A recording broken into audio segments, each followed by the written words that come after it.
नमस्कार सभी को। आज हम समाजशास्त्र में मौलिक अवधारणाओं के अंतर्गत समुदाय पर चर्चा करेंगे। समुदाय एक महत्वपूर्ण टॉपिक है जिसमें हर परीक्षाओं में प्रश्न है वो पूछे जाते हैं। तो आज हम समुदाय के अर्थ, परिभाषा, प्रकार, विशेषताएं और पिछले वर्षों में जो प्रश्न पूछे गए हैं उन पर चर्चा करेंगे। तो शुरू करते हैं समुदाय के अर्थ से। तो समुदाय है वो अंग्रेजी के कम्युनिटी शब्द का हिंदी रूपांतरण है। कम्युनिटी शब्द है वो स्वयं दो शब्दों से मिलकर बना है। एक है कॉम, जिसका अर्थ होता है टुगेदर, एक साथ रहना, और म्यूनिस यानी एक साथ रहकर सेवा करना। तो कॉम का अर्थ टुगेदर, म्यूनिस का अर्थ सेवा करना। तो समूह में रहकर लोग एक दूसरे के साथ जीवन यापन करते हैं, एक दूसरे का सहयोग करते हैं, तो उसे हम समुदाय कहते हैं।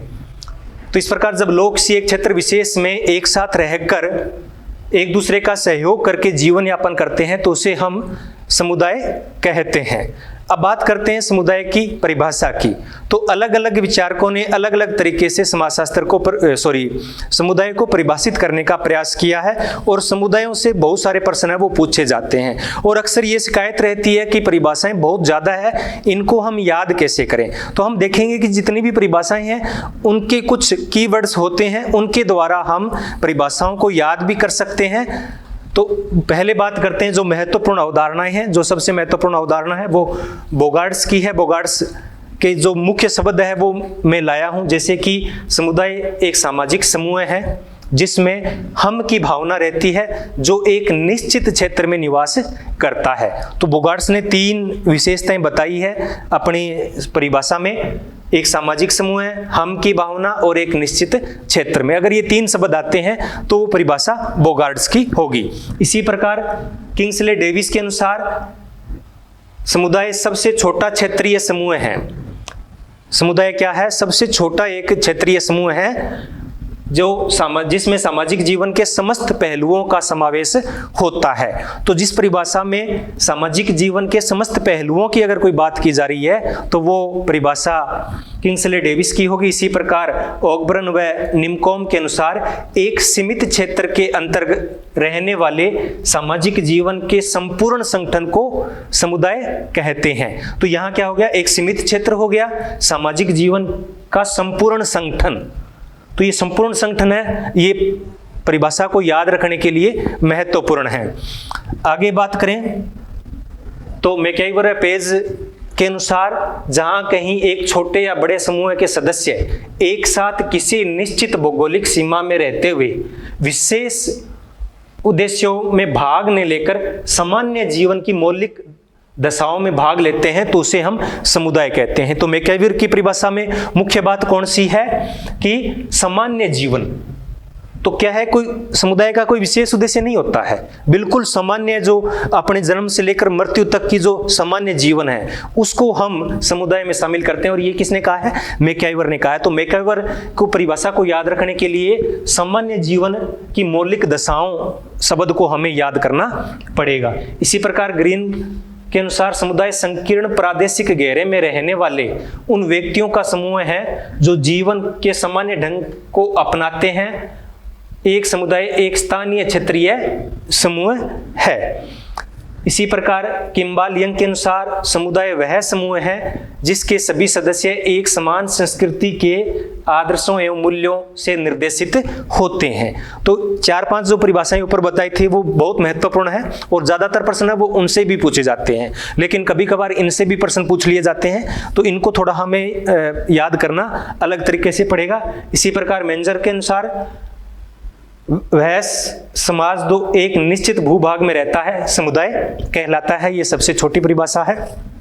गिन्सबर्ग के अनुसार समुदाय से तात्पर्य सामाजिक व्यक्तियों का वह समूह है जो सामान्य जीवन व्यतीत करते हैं, जिसके अंतर्गत सामान्य जीवन से उत्पन्न सभी जटिल संबंध आ जाते हैं। तो इन परिभाषाओं को हमें बार बार जब हम रिपीट करेंगे, इनकी रिवीजन करेंगे, फिर ये हमें परिभाषाएं याद होगी। आगे चलते हैं। मजूमदार के अनुसार समुदाय किसी निश्चित भू क्षेत्र की सीमा, वो सीमा कुछ भी हो सकती है, तो में रहने वाले व्यक्तियों के समूह को कहते हैं जो सामान्य जीवन व्यतीत करते हैं। इसी प्रकार सदरलैंड के अनुसार समुदाय एक स्थानीय भौगोलिक क्षेत्र है जो समान भाषा, समान रीति रिवाजों का पालन करते हैं, समान भावनाओं एवं प्रवृत्तियों के अनुसार कार्य करते हैं। तो ये समुदाय की प्रमुख परिभाषाएं थी।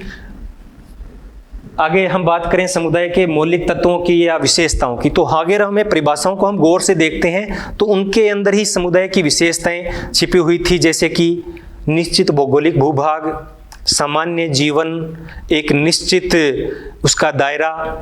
तो ये सब है वो सामान्य समुदाय की प्रमुख विशेषताएं हैं या प्रमुख तत्व है। नंबर 1, निश्चित भौगोलिक क्षेत्र जिसका कोई विशिष्ट नाम होता है। तो कोई गांव होता है, कोई चक होता है, कोई नगर होता है, तो ये सब समुदाय हैं। इन समुदायों का एक निश्चित भौगोलिक दायरा होता है और एक विशिष्ट नाम होता है। इसी प्रकार सामुदायिक या हम की भावना इनमें रहती है। तो जब हम समुदाय में रहते हैं तो हमारा समुदाय के प्रति लगाव होता है, उस लगाव को ही हम सामुदायिक भावना कहते हैं या हम की भावना। जब हमारे गांव की बात आती है, हमारे नगर की बात आती है, हमारे देश की बात आती है, क्योंकि समुदाय का कोई दायरा निश्चित नहीं है, भौगोलिक सीमा तो होती है लेकिन कितनी होगी ये निश्चित नहीं है। एक सामान्य छोटे से कस्बे से लेकर एक देश भी समुदाय की श्रेणी में आ जाता है। तो हम भारतीय, हम राजस्थान वासी, हम हरियाणा के, हम दिल्ली वाले, तो ये जो बात होती है वो क्या है, सामुदायिक भावना को दर्शाती है या हम की भावना उसमें होती है। तो ये समुदाय की प्रमुख विशेषता है। इसी प्रकार प्रादेशिक निकटता या सामाजिक पूर्णता, ये किंग्सले डेविस ने विशेषता बताई है। सामाजिक पूर्णता यानी सामाजिक जो अपना जीवन होता है उसमें पूर्णता होती है, यानी हम अपना सामान्य जो जीवन है वो संपूर्ण यहाँ पर बिता सकते हैं। पारस्परिक या आत्मनिर्भरता, तो समुदाय में जो लोग होते हैं उनमें पारस्परिक निर्भरता होती है, तभी वो एक सामान्य जीवन जी पाते हैं। अगर निर्भरता नहीं होगी तो समुदाय नहीं चल पाएगा। आगे बात करें, सामान्य जीवन की बात होगी और स्वत जन्म, इनका समुदाय का जन्म होता है कुछ अपवादों को छोड़कर, इसका जो जन्म है वो स्वत ही होता है। इसी प्रकार अनिवार्य सदस्यता, हम जन्म से ही किसी न किसी समुदाय से जुड़ जाते हैं और उसकी सदस्यता अनिवार्य होती है। स्थायित्व होता है, ऐसा नहीं है कि समुदाय आज बना और कल नहीं रहा, समुदाय पहले भी थे, अब भी हैं और आगे भी रहेंगे। तो लगभग समुदाय होते हैं वो स्थायी होते हैं। किसी विशेष परिस्थितियों में ये समुदाय है वो हो सकता है अपना स्थान परिवर्तित कर ले, लेकिन वो अपवाद स्वरूप ही होते हैं। एक समान संस्कृति, समुदाय की एक प्रमुख विशेषता होती है कि एक समान संस्कृति। हाँ, आजकल कुछ ऐसी व्यवस्था बन रही है, नगरीकरण बढ़ रहा है, औद्योगिकरण आ रहा है, वैश्वीकरण आ रहा है, तो इनसे जो समान संस्कृति वाला तत्व है वो कहीं ना कहीं लुप्त होता जा रहा है। लेकिन ज्यादातर समाजों में जो एक समुदाय होता है उसकी एक कोई संस्कृति होती है। ये किम्बाल यंग ने इसकी प्रमुख विशेषता बताई थी। ये इसलिए बीच बीच में बता रहा हूं क्योंकि प्रश्न पूछ लिए जाते हैं कि समुदाय की एक समान संस्कृति होती है, इस तथ्य पर बल किसने दिया, तो किम्बाल यंग ने दिया। अब हमने पिछले वीडियो में देखा समाज के बारे में और अब हम देख रहे हैं समुदाय के बारे में। तो समुदाय और समाज में अंतर क्या है, ये भी कभी कभार प्रश्न है वो पूछ लिया जाता है। तो जब हम इनकी परिभाषाओं पर जाएंगे तो देखेंगे कि समुदाय है वो एक अलग अवधारणा है और समाज कुछ अलग अवधारणा है। कुछ बातें इनमें समान है लेकिन बहुत सारी चीजें ऐसी है जो दोनों में समान नहीं है। जैसे कि निश्चित भौगोलिक क्षेत्र, ये समुदाय की विशेषता है, ये समाज की विशेषता नहीं है। समाज है वो अमूर्त होता है लेकिन समुदाय क्या होता है, मूर्त होता है। समाज में सहयोग और संघर्ष दोनों होते हैं लेकिन समुदाय में सहयोग की अधिकता रहती है। समाज में समानता और असमानता होती है लेकिन समुदाय में लगभग समानता होती है। पूर्ण समानता तो संभव नहीं होती है, लेकिन धीरे धीरे आजकल समाज में भी, समुदाय में भी सामुदायिक भावना और समानता में कमी होती जा रही है। समाज सामाजिक संबंधों की व्यवस्था है, जबकि समुदाय से हमें एक निश्चित समूह का या भौगोलिक क्षेत्र का बोध होता है। समाज में अनेक समुदाय हो सकते हैं लेकिन एक समुदाय में एक ही समाज होता है। समाज और समुदाय दोनों में सदस्यता अनिवार्य और सामान्य जीवन होता है, ये दोनों में कुछ समानता है। आगे बात करें कि समुदाय के प्रकारों की, तो समुदाय के कोई निश्चित प्रकार अधिकतर हम स्पष्ट नहीं कर पाते हैं, क्योंकि जहां भी मनुष्य एक निश्चित दायरे में रहने लगता है वहां से समुदाय हो जाता है, और प्रत्येक समुदाय की विशिष्टता होती है, वो कुछ अलग प्रकार की होती है। लेकिन फिर भी बड़े बड़े तौर पर समुदाय को, प्रकारों को विभाजित करने का प्रयास है वो समाजशास्त्रियों द्वारा किया गया है। तो अगर हम बात करें कि मैक्यावर ने समुदाय को है वो 3 भागों में विभाजित किया है, या 3 प्रकार के समुदायों की चर्चा की है, ग्रामीण, नगरीय और क्षेत्रीय या प्रादेशिक समुदाय। तो ग्रामीण और नगरीय तो हम बार बार पढ़ते ही हैं, तो मैक्यावर ने कौन बताए हैं, क्षेत्रीय या प्रादेशिक। जैसे कि राजस्थान समुदाय एक हो गया, इसका भौगोलिक दायरा हो गया, तो या फिर दिल्ली का हो गया। तो इस प्रकार के समुदायों को मैक्यावर ने क्षेत्रीय या प्रादेशिक समुदाय बताया है। बोगार्ड्स ने ये 3 तो प्रकार बताए हैं, एक चौथा प्रकार इसमें और जोड़ दिया है, राष्ट्रीय समुदाय। इसी प्रकार किंग्सले डेविस ने भी समुदाय के 3 प्रकार बताए हैं, ग्रामीण, नगरीय और जनजातीय समुदाय। तो आज हम मुख्य रूप से ग्रामीण, नगरीय और जनजातीय समुदाय की चर्चा करेंगे। तो पहले बात करते हैं ग्रामीण समुदाय की। तो एक ऐसा समुदाय जहां पर अधिकतर लोग कृषि कार्य करते हो, थोड़े यहाँ मिस्टेक है, गैर कृषि कार्य नहीं, कृषि कार्य, जहां पर अधिकतर लोग यानी 2/3 या 3/4 लोग हैं वो कृषि कार्य करते हैं, तो उस प्रकार के समुदाय को ग्रामीण समुदाय कहते हैं। या कृषि से तात्पर्य प्राथमिक समूहों से, प्राथमिक कार्यों से है। तो कृषि के अंतर्गत मछली पालन भी आ जाता है, मुर्गा पालन भी आ जाता है। तो इस प्रकार की गतिविधियां जो प्राथमिक श्रेणी में शामिल होती है, वो समस्त गतिविधियों को हम कृषि कार्यों में ही जोड़ते हैं। तो जहां पर इस प्रकार के प्राथमिक कार्य होते हैं जिन समुदायों में, तो उन समुदायों को हम ग्रामीण समुदाय कहते हैं। फेयरचाइल्ड के अनुसार ग्रामीण समुदाय पड़ोस की अपेक्षा थोड़ा सा विस्तृत है, जिसमें आमने सामने के संबंध होते हैं। इसी प्रकार सेरोकिन ने कहा है कि गांव प्रकृति के नजदीक होते हैं तथा श्रम विभाजन का अभाव होता है, यानी गांव के जो लोग होते हैं वो ऑलराउंडर टाइप के होते हैं। और साथ में एक जोड़ा है, ये लाइन इसलिए जोड़ी है क्योंकि एक बार परीक्षा में पूछी गई है कि किसने कहा कि गांव ठहरे हुए पानी के समान होते हैं, तो ये सेरोकिन ने कहा है। बसावट के आधार पर अगर गांव के हम प्रकार करें तो गांव के बहुत सारे प्रकार हैं, उनके अलग अलग आधारों पर हम अलग अलग प्रकार से गांव को विभाजित कर सकते हैं, प्रकार बता सकते हैं। यहाँ पर इरावती कर्वे ने 4 प्रकार के गांव की चर्चा की है। आयताकार, जो कि मैदानी क्षेत्र में मुख्य रूप से होते हैं, सड़क के इस तरफ या उस तरफ एक आयताकार में मुख्य रूप से वर्गाकार भी हो सकते हैं। रेखीय गांव, ये मुख्य रूप से गोवा और जो कोंकण तट है उसमें पाए जाते हैं। इसमें क्या होता है कि एक ही सड़क होती है, उसके दोनों तरफ परिवार होते हैं और उनके पीछे उनके खेत शुरू हो जाते हैं। तो एक रेखा के रूप, 2 ही रेखा होती है गांव के अंदर। इस प्रकार के गांव को रेखीय गांव कहते हैं। पहाड़ी क्षेत्र में जो गांव होते हैं वो मुख्य रूप से केंद्रीकृत गांव होते हैं, जैसे केंद्रित गांव होते हैं वो पठार में होते हैं। पठार के बीच में जो गांव होते हैं वो बिल्कुल एक केंद्र बिंदु होता है और उसके चारों तरफ गांव बसा होता है। और पहाड़ी क्षेत्र में होते हैं वो बिखरे हुए गांव होते हैं, एक घर यहाँ है, दूसरा घर यहाँ है, तीसरा, अलग अलग, बहुत क्षेत्र में अलग अलग घर होते हैं, तो उनको बिखरे हुए गांव कहा है। ग्रामीण समुदाय पर भारत में बहुत सारे अध्ययन हुए हैं, तो जैसे कि मेटकॉफ ने भी किया है और इसका जो कथन है वो परीक्षाओं में कई बार पूछा जा सका है। तो मेटकॉफ ने कहा है कि राजा आए और चले गए, लेकिन गांव है वो एक स्वतंत्र बने हुए, एक गणतंत्र की तरह बने हुए, उन पर उन राजाओं के आने और जाने का कोई प्रभाव नहीं पड़ा। तो गांव क्या है, स्वतंत्र और पृथक गणराज्यों के समान है। वो किसने माने हैं, मेटकॉफ ने माने हैं। ये प्रश्न कई बार पूछा जा चुका है। इसी प्रकार हेनरी मैन ने भी विलेज कम्युनिटीज पुस्तक में, ये पुस्तकों के नाम भी आ जाते हैं कई बार, स्थिति और संविदा के आधार पर गांवों का अध्ययन किया है।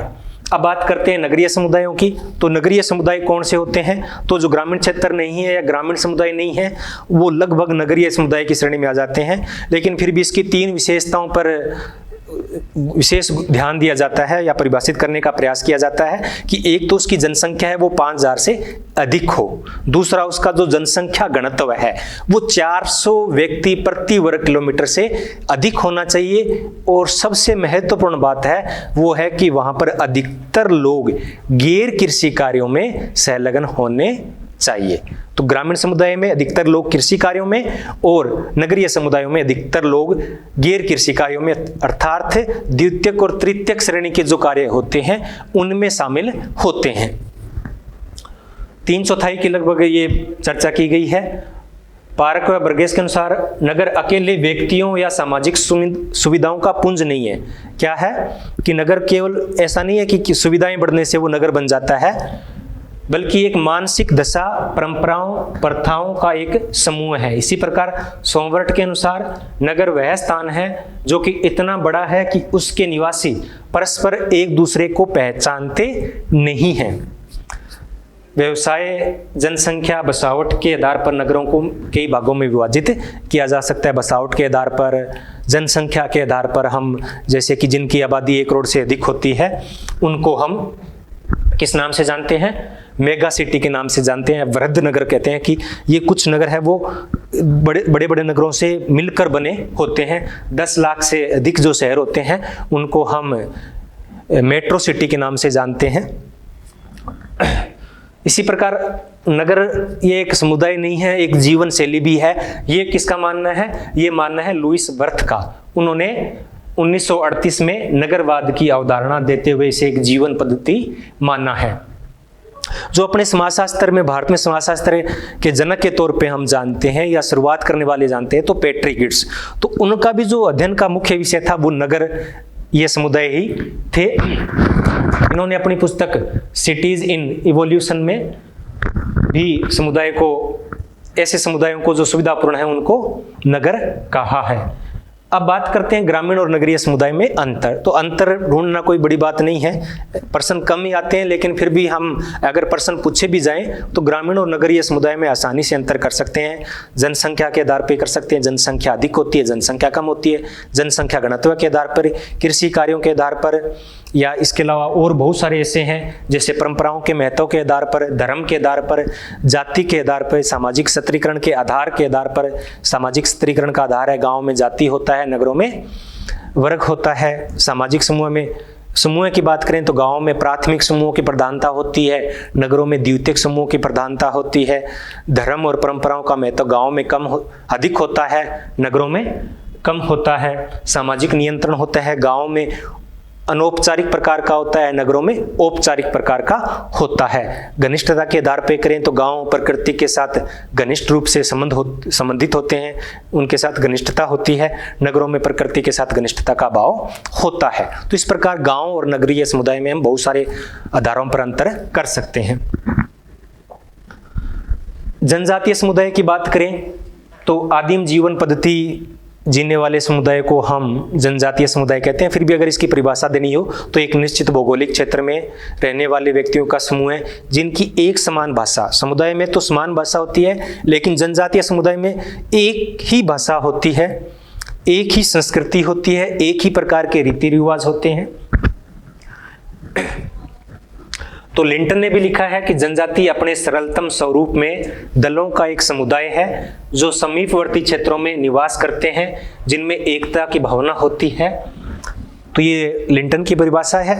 जब हम समुदाय की चर्चा करते हैं तो नगरीय समुदाय की और जनजातीय समुदायों का एक अलग से टॉपिक बनता है, उसमें हम चर्चा करेंगे, क्योंकि जनजाति पूरा का पूरा एक बहुत बड़ा चैप्टर है, तो उन पे हम कभी बाद में चर्चा करेंगे। अब कुछ अन्य प्रकार के समुदाय हैं जो परीक्षाओं में भी आ जाते हैं, जैसे कि फ्रेटरी समुदाय। तो फ्रेटरी क्या होता है? समान गोत्र के जो लोग रहते हैं उनको हम फ्रेटरी कहते हैं। तो इस प्रकार के जो समुदाय जिसमें एक ही गोत्र के लोग निवास करते हैं तो मजूमदार ने उनको फ्रेटरी समुदाय कहा है। इसी प्रकार और भी समुदाय होते हैं, जैसे खानाबदोश प्रकार का जीवन जीते हैं, गोत्रीय है, एक जातीय है, बहुजातीय है, चारावाह समुदाय है, कृषक समुदाय है, जिसे रेडफील्ड ने लघु समुदाय कहा है, आदिम समुदाय है। तो इस प्रकार और भी समुदायों को हम विभाजित कर सकते हैं। एक सीमावर्ती समुदाय। अब कुछ ऐसे होते हैं जो कि समुदाय की श्रेणी में आते भी हैं और नहीं भी आते हैं, जैसे कि जेल होती है, छात्रावास होता है, मठ होता है, पागलखाना हो गया कोई, इस प्रकार की जो होते हैं तो वो समुदाय की कुछ विशेषताएं होती है और कुछ नहीं होती है, तो उनको हम सीमावर्ती या सीमांत समुदाय कहते हैं। तो जाति है, पड़ोस जाति है वो नहीं आती है, तो इस प्रकार की श्रेणी समुदाय की श्रेणी में तो नहीं आती है, लेकिन इनको सीमांत समुदाय हम कहते हैं। लेकिन जाति है वो ना तो सीमांत समुदाय है ना ही वो समुदाय की श्रेणी में आती है, क्योंकि जाति का कोई निश्चित भौगोलिक क्षेत्र नहीं होता है। गांव को, राष्ट्र को भी मैकआइवर ने समुदाय माना है। गोफमैन में जो इस प्रकार के सीमांत समुदाय हैं उनको छद्म समुदाय के कहा है, और इस प्रकार की जो संस्थाएं हैं जैसे जेल है या पागलखाना है या छात्रावास है या मठ है, तो उनको एक संपूर्ण संस्था उन्होंने कहा है। तो प्रश्न कई बार आया है कि किसने कहा, संपूर्ण संस्था की अवधारणा किसने दी, या जेल या इस प्रकार के समकक्ष जो संस्थाएं हैं उनको संपूर्ण संस्था किसने कहा। अब बात करते हैं कुछ अन्य महत्वपूर्ण तथ्यों की, जैसे कि टोनीज का बार बार जिक्र आता है। तो टोनीज ने दो अवधारणाएं दी थी, एक गेमाइन सॉफ्ट और एक गेसेल सॉफ्ट। तो जो गेमाइन सॉफ्ट है वो समुदाय के नजदीक की अवधारणा है, समुदाय को ही एक प्रकार से उन्होंने गेमाइन सॉफ्ट कहा है, और जो गेसेल सॉफ्ट है वो मुख्य रूप से समाज को दर्शाता है, विशेष तौर से नगरीय समाज, यानी ये इसमें समानता होती है, अनिवार्य इच्छा होती है, लेकिन गेसेल सॉफ्ट में ऐसा नहीं होता है। तो ग्रामीण समुदाय है वो गेमिन सॉफ्ट के नजदीक है, और जो नगरीय समुदाय है या समाज है वो गेसेल सॉफ्ट के अधिक नजदीक है। रॉबर्ट रेडफील्ड ने मेक्सिको के टोपोलजलन गांव का अध्ययन है वो 1956 में किया था, और इसके आधार पे उन्होंने एक पुस्तक दी थी, द लिटिल कम्युनिटी, यानी लघु समुदाय की अवधारणा दी थी। इसमें उन्होंने कृषिक समाज को लघु समुदाय कहा था, और इसकी 4 विशेषताएं इन्होंने बताई थी। लघुता यानी छोटा, विशिष्ट नाम या विशिष्टता, समरूपता यानी एकरूपता या समानता, और आत्मनिर्भरता। ये समुदाय की, लघु समुदाय की 4 विशेषताएं हैं वो रॉबर्ट रेडफील्ड द्वारा बताई गई है। इसी प्रकार ममफोर्ड ने अपनी पुस्तक द कल्चर ऑफ सिटीज में कहा है कि जैसे जैसे नगरों का विकास होता है सभ्यता का ह्रास होता है, जैसे जैसे नगरों का विकास होता है सभ्यता का ह्रास होता है। इसी प्रकार के कुछ विचार स्पेंगलर ने भी दिए थे। ग्रामीण और नगरीय समुदाय के बीच की कुछ स्थिति होती है जो ना तो गांवों में शामिल होते हैं ना ही नगरों में शामिल होते हैं, तो उनको ग्राम नगर कहते हैं, या फिर अर्बन कहा जाता है। रूरल और अर्बन से मिलकर ये शब्द बना है। तो इस शब्द का सर्वप्रथम प्रयोग है वो गाल्पिन ने किया था अपनी पुस्तक रूरल लाइफ में।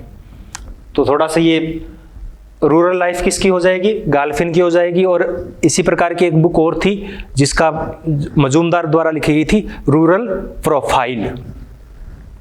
ग्रामीण और नगरीय समुदायों के बीच की जो अंतःक्रिया है उनको दर्शाने के लिए ग्रामीण नगरीय सातत्य शब्द का प्रयोग है वो किया जाता है।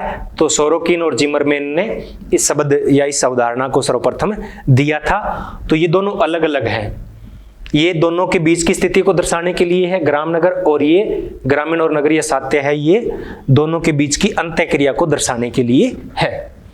इजराइल में इसी प्रकार के परिवार होते हैं, वहां एकांकी परिवार भी नहीं होता है और संयुक्त परिवार भी नहीं होता है, वहां विस्तृत परिवार होते हैं। तो उस प्रकार के विस्तृत परिवारों को किम्बुट्ज कहा जाता है, और ये समुदाय के उदाहरण है। जिस प्रकार से जनजातियां होती है तो वहां वो जनजातियां तो नहीं है, लेकिन उनके जो परिवार हैं वो कुछ वैसे ही होते हैं।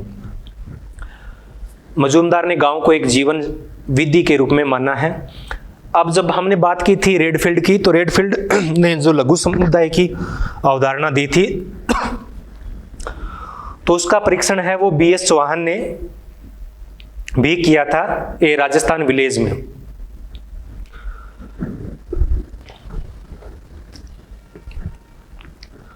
राजस्थान में BS चौहान ने जो लघु समुदाय की अवधारणा है उसका परीक्षण किया था। इसके लिए उन्होंने राणावतों के सादड़ी गांव का अध्ययन किया था, और उनकी पुस्तक का नाम था ए राजस्थान विलेज।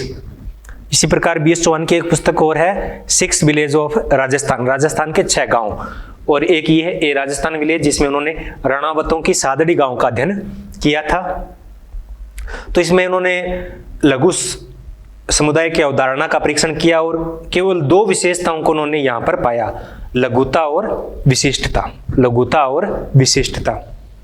इसी प्रकार जो लघु संप्रदाय के लिए जिस गांव का अध्ययन किया था, उस गांव के आधार पर ही ऑस्कर लेविस ने दिल्ली के नजदीक एक गांव पड़ता है रामपुर, रानीखेड़ा गांव, उसका अध्ययन किया था सेम उसके पैटर्न पे। तो इसके आधार पर उन्होंने एक पुस्तक लिखी थी village life in northern India. तो टेपोजलन गांव का तुलनात्मक अध्ययन है वो इन्होंने भारत के रामपुर यानी रामखेड़ा गांव से किया था। ये भी प्रश्न है वो कई बार पूछा गया है। मैकेवर ने कहा है कि समुदाय एक समाज नहीं बल्कि समाज के अंतर्गत एक संगठन है।